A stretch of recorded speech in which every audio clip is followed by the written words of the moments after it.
We're standing here at Dingwall Museum, and as you can see, the stone is visible through the window.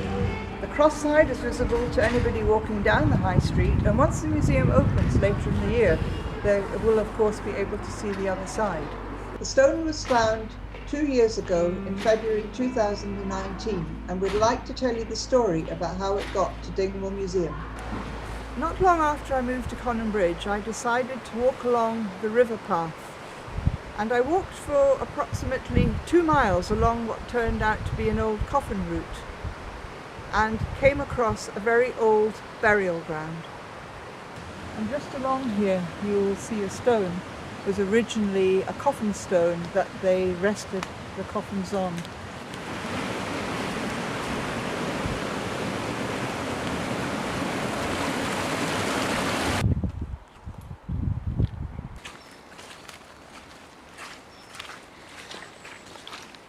So I had no idea what I expected to find on this walk, and it was about this point here, as I was walking along, that I noticed through the trees a few stones and one headstone, and I thought, my goodness, I wonder what this is. And as I approached it, I realised that I was looking at a burial ground. I was immediately fascinated by the place. It has a certain atmosphere to it, and I've always loved the sound of the river and the wind in the trees here. And my overall feeling was, why is it here? It seems to be in the middle of nowhere. And that's what led me to start doing some research on the site. Research showed that records went back to 1227, and it was associated with the ecclesiastical centre at Fortrose. As well as this, there were routes going past the burial ground, including a ford which crossed the river, so there were people in the area.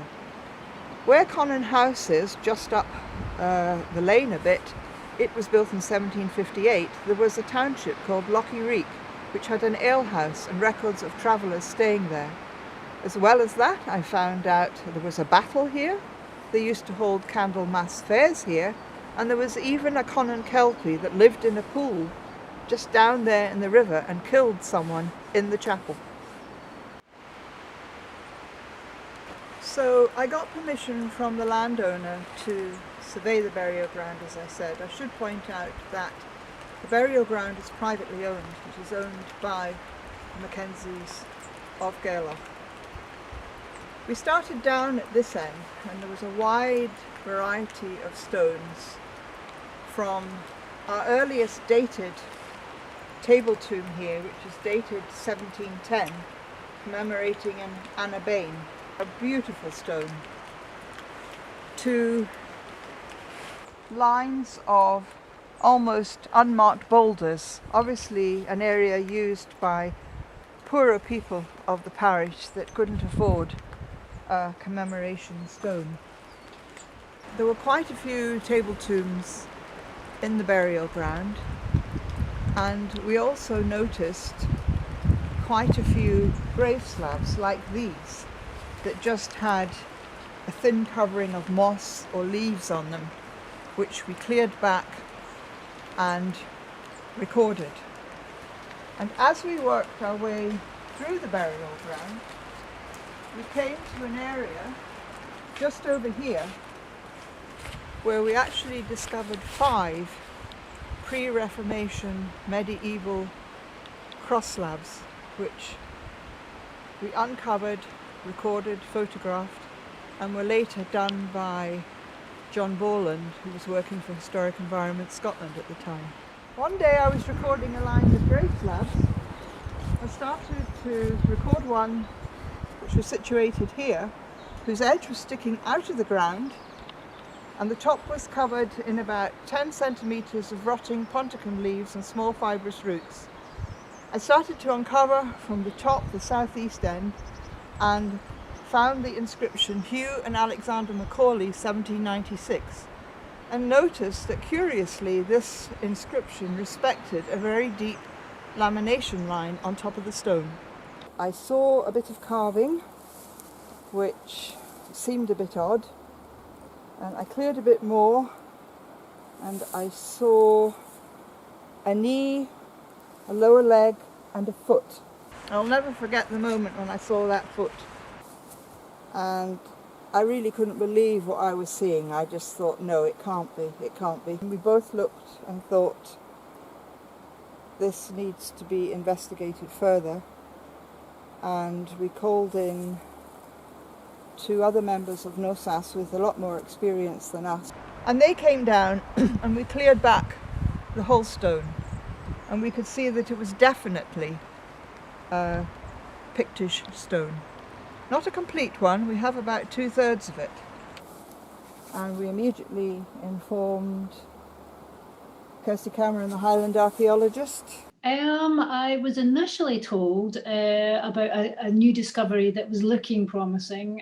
It seemed to be at the time important enough to justify taking it out of the burial ground and preserving it much better than it was going to be just lying there, slowly degrading. I was talking to various people in Historic Environment Scotland, to people from Treasure Trove, whether it fall under their remit, but it seemed to lie in a grey area, and no one was actually going to take it on and to fund it to come out of the burial ground and to be preserved.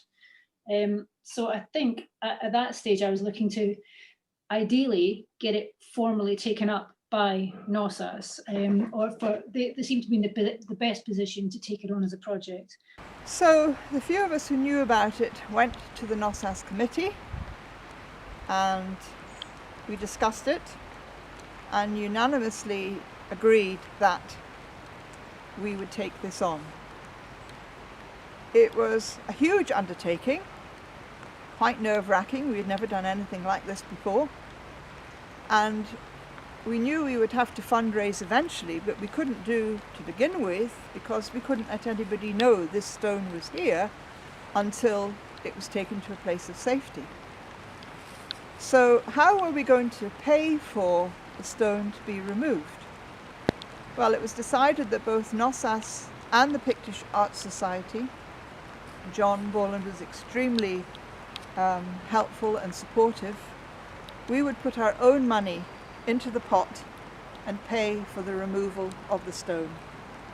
Tenders went out. This was a learning curve in itself.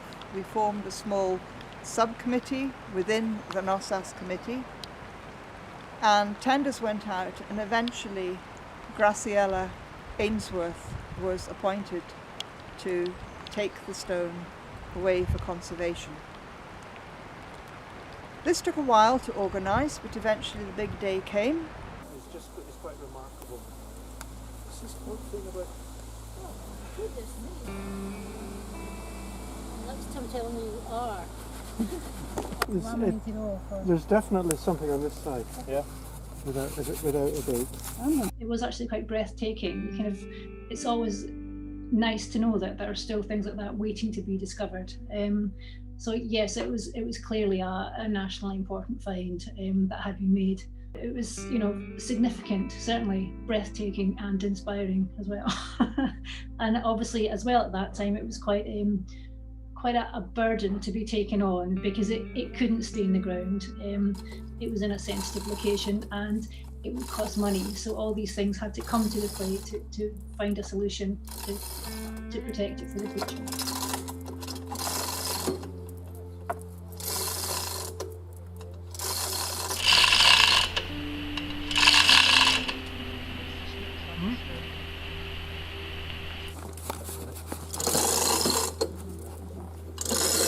Underneath it. No. It's definitely carving. Big cross by any chance? Couldn't quite see. I remember, when we were digging it to find the size, nobody knew what was underneath it. We all thought there would have been something underneath on the final phase, unless it had been an unfinished stone. But we were feeling under. I can feel a lump, but nobody knew what was there till it was lifted. And I think then some people were taking photographs and seeing what was underneath, but it was hard to see at the time because it was obviously lifted, wrapped up, and then taken away to be conserved.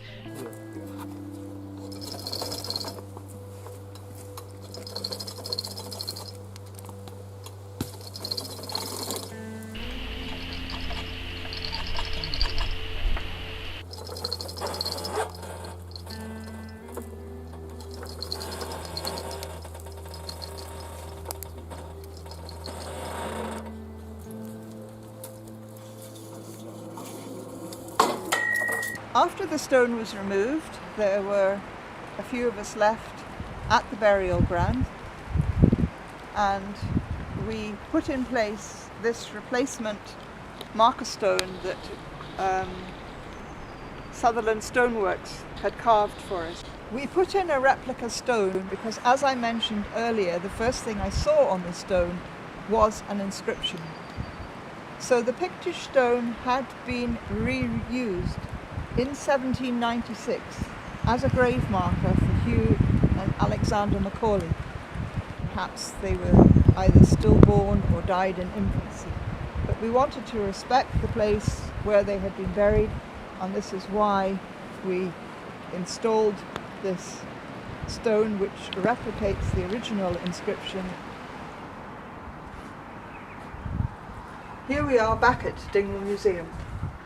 So the stone is in Graciela Ainsworth's van, heading for her workshop, and we pressed the publicity button.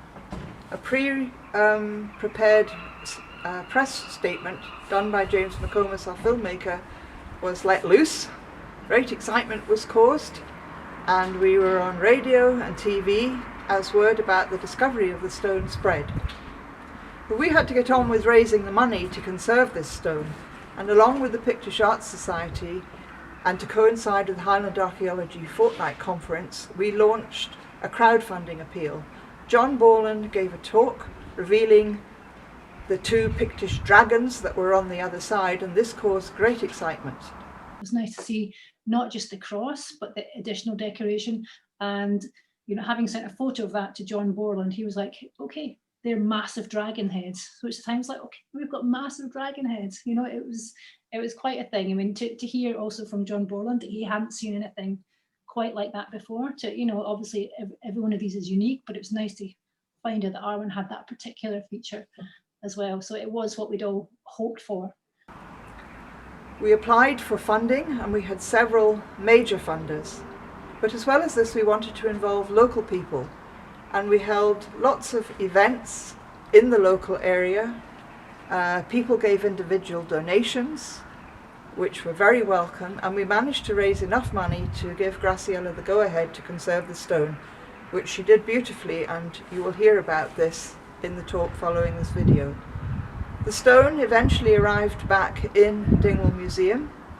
In the meantime, we had been working with local tradesmen who were very willing to help the museum, and NoSAS, who were leading on this project, and their sort of Highland attitude of, yes, we can do this, let's get on with it, was amazing. A lot of work had to be done within the museum to prepare for the stone's placement, and you will hear from people who were involved in this.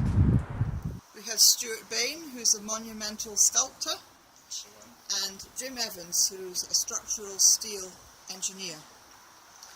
Well, it was nice to be involved, knowing Ian in the museum for a good number of years, trying just to do a bit of help to get it at. A few sleepless nights wondering how we would do it because of where we bumped it. We couldn't get any mechanical things in to lift it, so it was basically main that we had to, and we managed quite well. Nice to see it that. I could sleep then. Well, I've done a few bits and pieces for Ian at the museum for this last few years, and when Roland got involved, when he got involved, Ian phoned me to come down to see what we could do. So we come up with the idea of the steel bracings, and everything went fine, everything went okay. So it's nice to see it is, when you read it, it's nice. It is nice. It's good for Dingwall. So it's really good that it could go to the most local museum and find a place in the nearest big town and stay in the county. It's suddenly got a lot better here, and I'm happier now than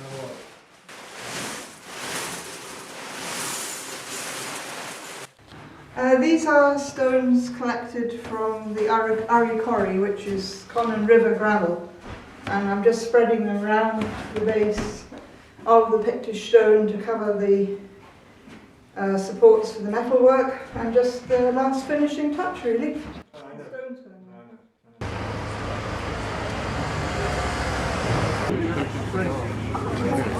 Here we are, here we go.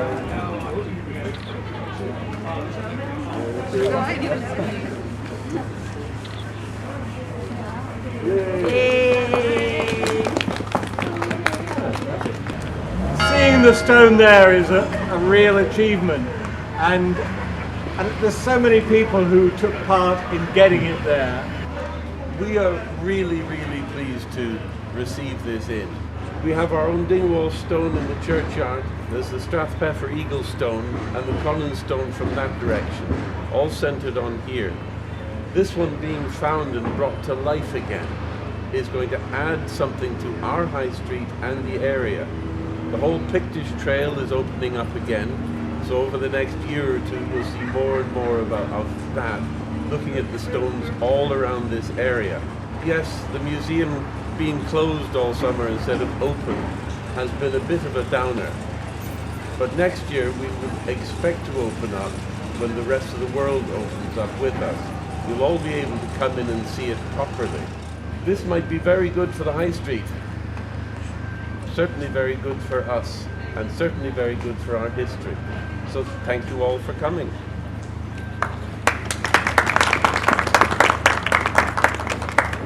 A number of months ago, quite a number of months ago, we were offered this stone when it was found in Conan. We were very delighted and really surprised that the Archaeological Society recommended that Dingwall Museum should have this for the addition to the collection. Had obviously the soft reveal where it was looking beautiful on Christmas on Dingwall High Street. I know that can be a bigger deal still to come with community involvement and the people of Dingwall celebrating on the street. Who knows what's going to happen this year, but that's a hope. The wider sort of project are that we are hoping to get a replica stone put up in Conan Bridge. It'll be at the gateway to the village.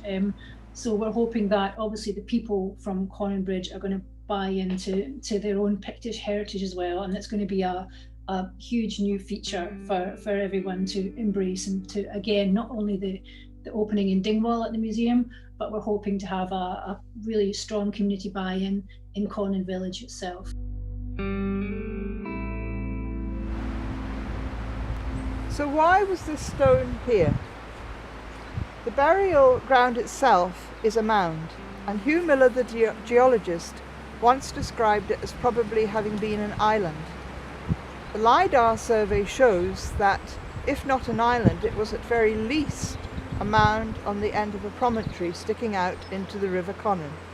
So it was a very visible site, and the stone would have been seen by anybody passing by, either on the route beside the burial ground or crossing the river by the ford.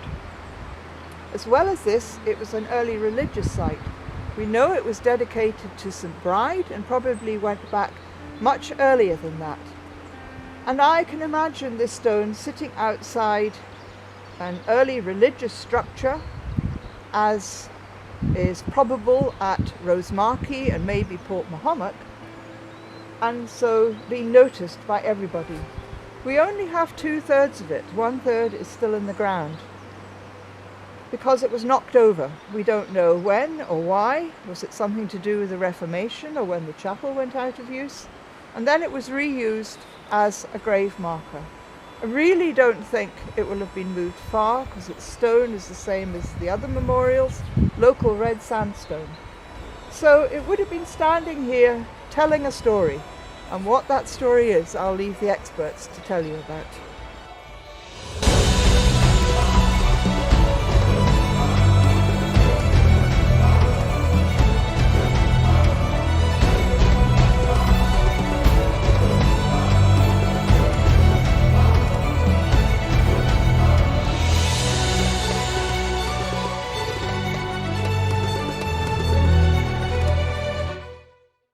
I would encourage anyone out there who's been looking at that to send some questions or make some comments, and you do that through the Q&A function, Q&A bottom at the bottom of the screen.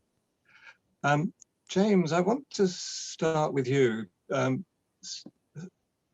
Making and editing a video is way outside my comfort zone. What did you find the most challenging part of the process?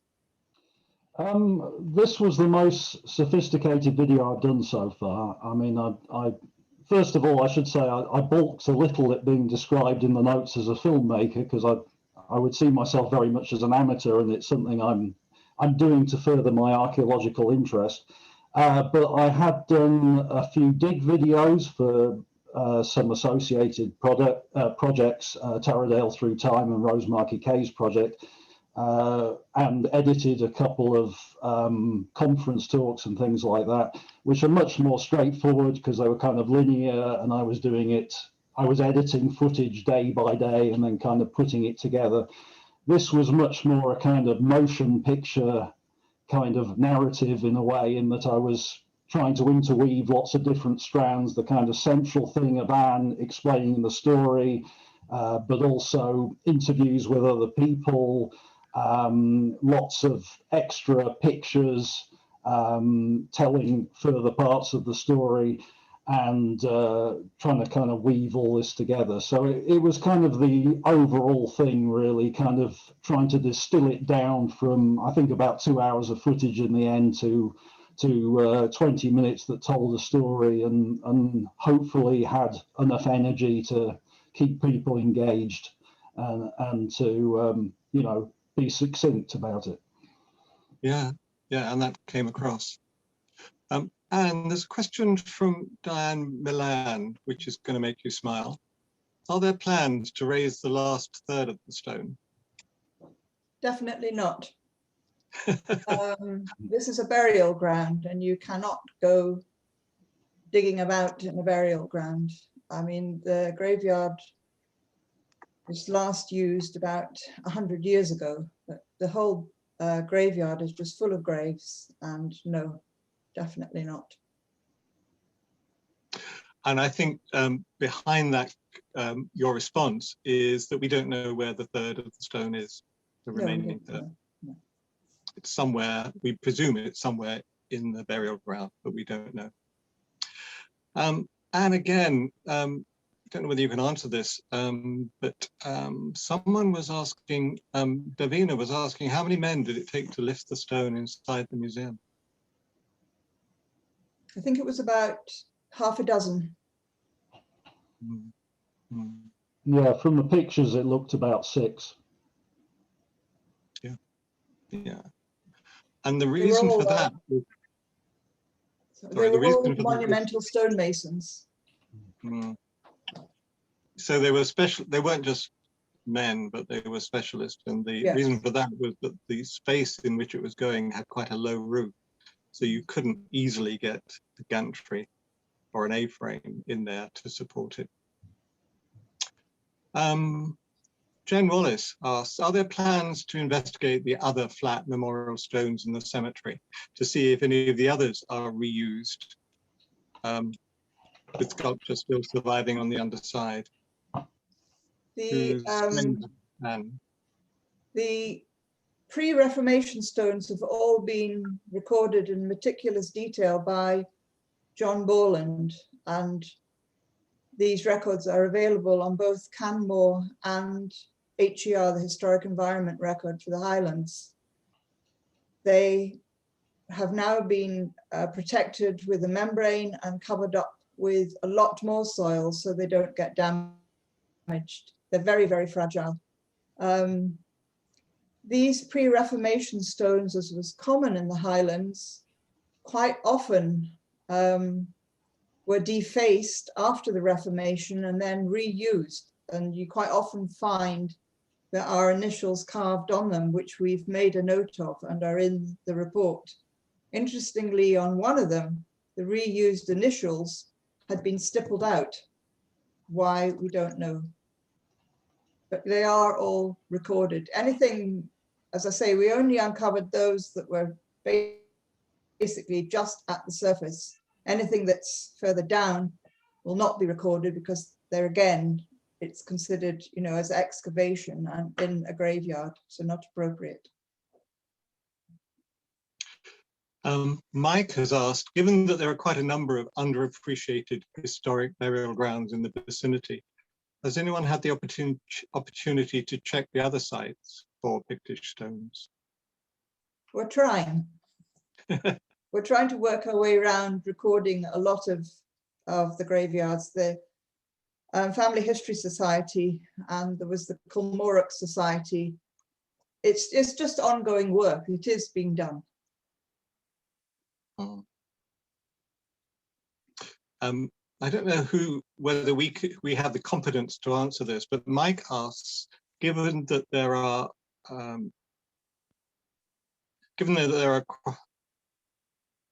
would it be possible to use advances in ground penetrating radar to see if the last third could be located without disturbing any graves? Sorry, that's from Erica Ray.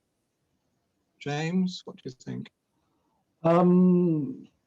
I don't know, to be quite honest. I'm going to own up there. I'm not sure, given all the graves and all the disturbed ground in the area, whether, you know, how well that would help. But if someone watching this wants to volunteer an opinion and wants to volunteer some help with that, I think we'd be very interested to listen to them. Thanks. Neil Robertson has made a comment about the question as to how many blokes it took to move the stone. When Pictish Art Society members moved slabs at Lugurate in Portingal, a few yards, with permission of course, it took at least 6 strong men. I think there was a moment when Anne and I were talking to the local stonemason Stuart, and he said, well, it's only half a ton. And it was quite a revelation to realize that stonemasons deal with really big chunks of stone. Una O'Byrne, maybe this is for you, Anne. Are there any church records or parish records which could give some information on the burial ground? There are records. If you go onto the historic environment record and look up the site, the report I've written is on there with a full list of references that I used to write the report. There's too much detail to go into that just now, but the full report is available online for anybody to see. But yes, there are old records, but they're incomplete. I would like to say as well, if I may, that for reasons of brevity, we had to cut out a whole tour de force by Anne on the history of the church and on her survey, which really deserves a video in its own right. And thanks, James. And I mean, Anne has become an expert on this Wester Logie burial ground. We were curious about the 2 names on the Macaulay brothers, presumably. Somebody looked at, I think, and to see if they were on parish records. Did we get anywhere with that? No. I think the family, I think Jonathan McCall from Dingwall Museum did some investigating, and I think he found the family, but no record of Hugh and Alexander, which is why we think they were probably either stillborn or died in infancy. Absolutely. 2 people, 2 names from the same family buried on the same day. You can fill that space. I think that's our time. James and Anne, thank you so much for the work that you've done on that video and for presenting it.